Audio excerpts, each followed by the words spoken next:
Hello बच्चों, कैसे हैं। हमने बात की थी कि ग्रेजुएशन के बाद हम किन किन क्षेत्रों में कार्य कर सकते हैं, हमारे पास कौन कौन सी पॉसिबिलिटीज़ हैं किन किन क्षेत्रों में जाने के लिए। तो आज इस वीडियो में हम इन्हीं विषयों पर बात करेंगे। सबसे पहले मैं आपसे ये बताना चाहती हूँ कि इस वीडियो को देखते ही आप पहले खुद से प्रॉमिस कीजिए कि यदि आप अपने जीवन में कुछ करना चाहते हैं, कुछ बनना चाहते हैं, अपने मम्मी पापा का नाम रोशन करना चाहते हैं, तो इसी पल से आप अपना समय ख़राब करना बंद कर देंगे। आप वादा करें खुद से कि हम अपने समय को यूटिलाइज़ करेंगे, क्योंकि बच्चों आपका हर आने वाला पल तय करेगा कि आप भविष्य में कहाँ पर होंगे। ठीक है, एक नोटबुक लीजिए और उस नोटबुक में सबसे पहले ये लिखिए कि हमें क्या करना है, और उसके अलावा दूसरा कॉलम बनाइएगा कि हमें क्या नहीं करना है। सबसे पहले मैं आपको बताती हूँ कि हमें क्या करना है। आपको क्या करना है, पहला पॉइंट है, आपको सबसे पहले ये जानना होगा कि किस क्षेत्र में आपकी रुचि है, आपके अंदर किस क्षेत्र में जाने की योग्यता है। अब ये जानेंगे कैसे, तो इसे जानने के लिए आप अपनी पसंद नापसंद का ख्याल रखिए। आप सोचिए कि आपको क्या पसंद है, आपको क्या नहीं पसंद है। कई बार हम खुद नहीं समझ पाते हैं, तो आप दूसरों से पूछ सकते हैं, अपने परिवार के लोगों से पूछ सकते हैं, वो आपके बारे में बता सकते हैं कि आपको क्या अच्छा लगता है, आप किस काम में परफेक्ट हैं, आप कौन सा काम अच्छा नहीं कर पाते हैं। पहला पॉइंट आउट करिए, इसको लिखिए अपनी किताब में। ओरल से बात नहीं बनेगी, सिर्फ बात करने से बात नहीं बनेगी, लिख कर देखिए। ठीक है, दूसरा पॉइंट आप ये लिखिए कि आपका स्वभाव कैसा है, आप किस फील्ड में जाने के लिए तैयार हैं। ठीक, कभी कभी क्या होता है कि हमारे स्वभाव में कुछ चीज़ें होती हैं, हम बहुत तर्कशील होते हैं, हमारे अंदर बहुत एग्रेसिवनेस होता है, या हम बहुत शांत होते हैं, कूल होते हैं, है ना। आपका स्वभाव कैसा है और जिस फील्ड को आप अपने लिए तय करने वाले हैं, क्या वो उस फील्ड में आपका ये स्वभाव उसके अनुकूल होगा। दूसरा पॉइंट।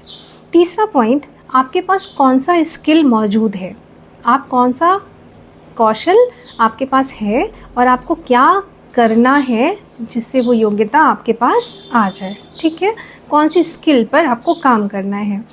उसके बाद मैं ये बताना चाहूँगी कि बीए करने के बाद हमारे ये जो क्षेत्र हैं वो दो भाग में विभाजित हो जाते हैं।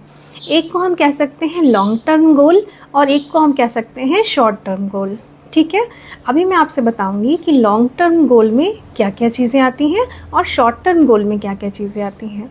लॉन्ग टर्म और शॉर्ट टर्म का क्या मतलब है कि कम समय में हम क्या प्राप्त कर सकते हैं और अधिक समय थोड़ा सा देते हुए ही हम अपना भविष्य कैसे संवार सकते हैं। ये करने से पहले अभी हमने ये जाना ना कि हमें क्या करना है, अब ये भी जान लेते हैं कि हमें क्या नहीं करना है। हमें क्या नहीं करना है, सबसे पहले तो हमें नकल नहीं करनी है। हमारा कोई पड़ोसी का बच्चा कुछ कर रहा है, हमारे रिश्तेदार का बच्चा कुछ कर रहा है, ठीक है, मम्मी पापा ने किसी बच्चे को देख कर के आए, उसने तो उस क्षेत्र में इतना काम कर लिया है, ठीक है, आपको समझाया, आपको समझ में आया और आप उस क्षेत्र में काम करने के लिए निकल पड़े।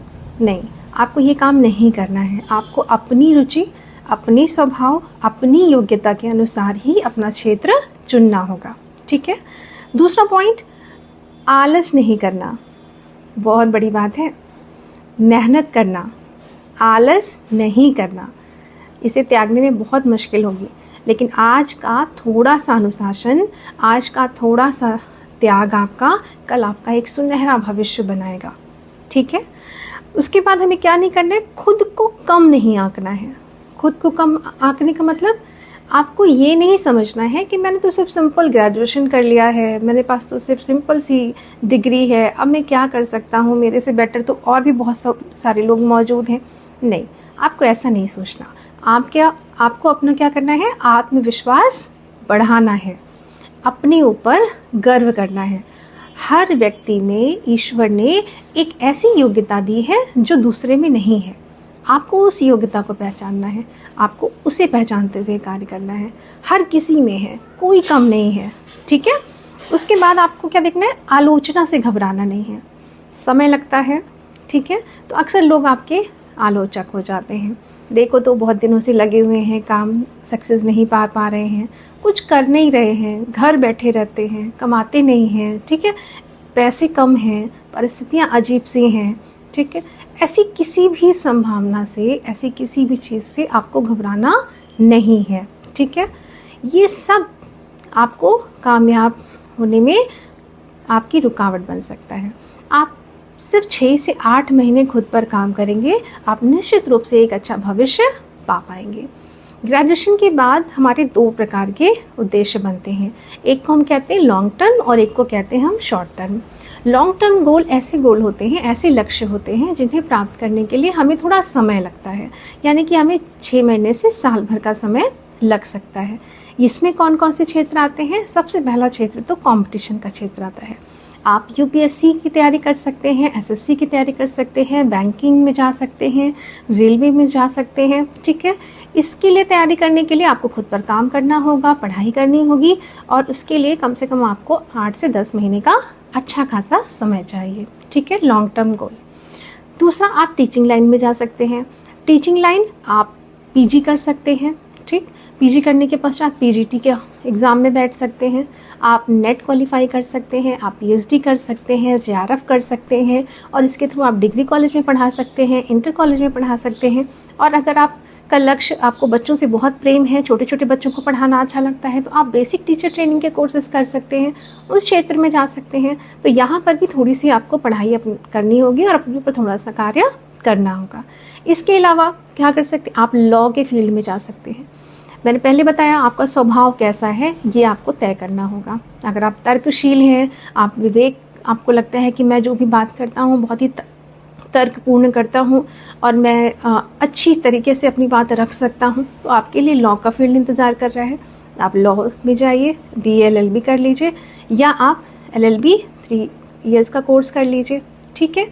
इसके अलावा आप क्या कर सकते हैं? आप डिजिटल मार्केटिंग में जा सकते हैं, आप टेली का कोर्स कर सकते हैं, आप कंप्यूटर का कोर्स कर सकते हैं, उस ऑफिस असिस्टेंट का कोर्स कर सकते हैं और आप इस क्षेत्र में अपना कार्य कर सकते हैं। लेकिन यहाँ जाने के लिए भी आपको कम से कम 8 से 10 महीने सर्टिफिकेट प्राप्त करने के लिए प्रयास करना होगा, एडमिशन लेकर के पढ़ाई करनी होगी।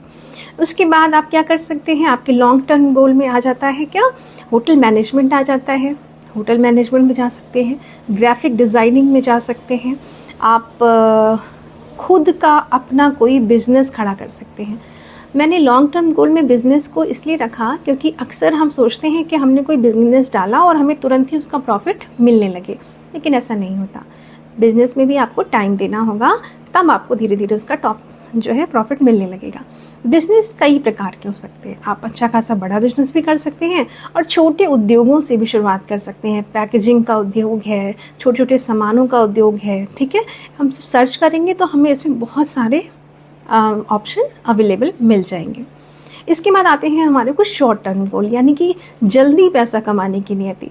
अब कई बार हमारी परिस्थितियाँ ऐसी नहीं होती कि हम लंबे स्तर पर पढ़ाई कर सकें, हमें चाहिए तुरंत कि हमें पैसे भी, अर्निंग भी होने लगे, ठीक है। तो आप क्या कर सकते हैं? ऐसे में आप कंटेंट क्रिएटर बन सकते हैं, ठीक।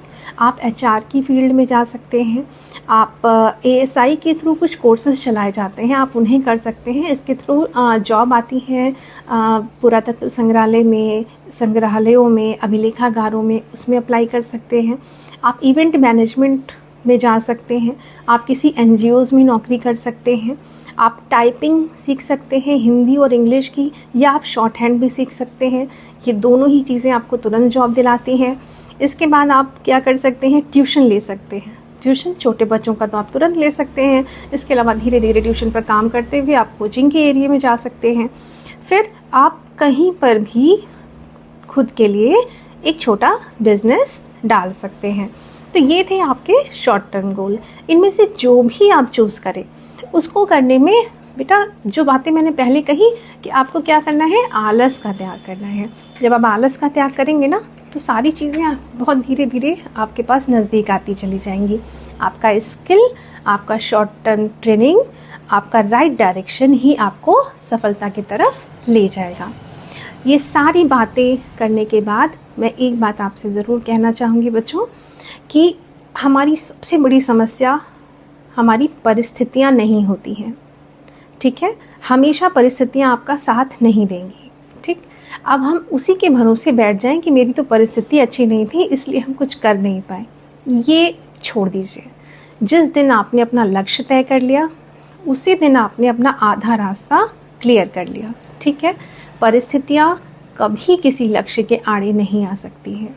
ये तय कीजिए और निरंतर स्टडी करते हुए, निरंतर उस क्षेत्र में कार्य करते हुए जो भी आपने चूज़ किया है उसमें बस आगे बढ़ जाइए। सफलता अवश्य आपके कदम चूमेगी। Thank you so much.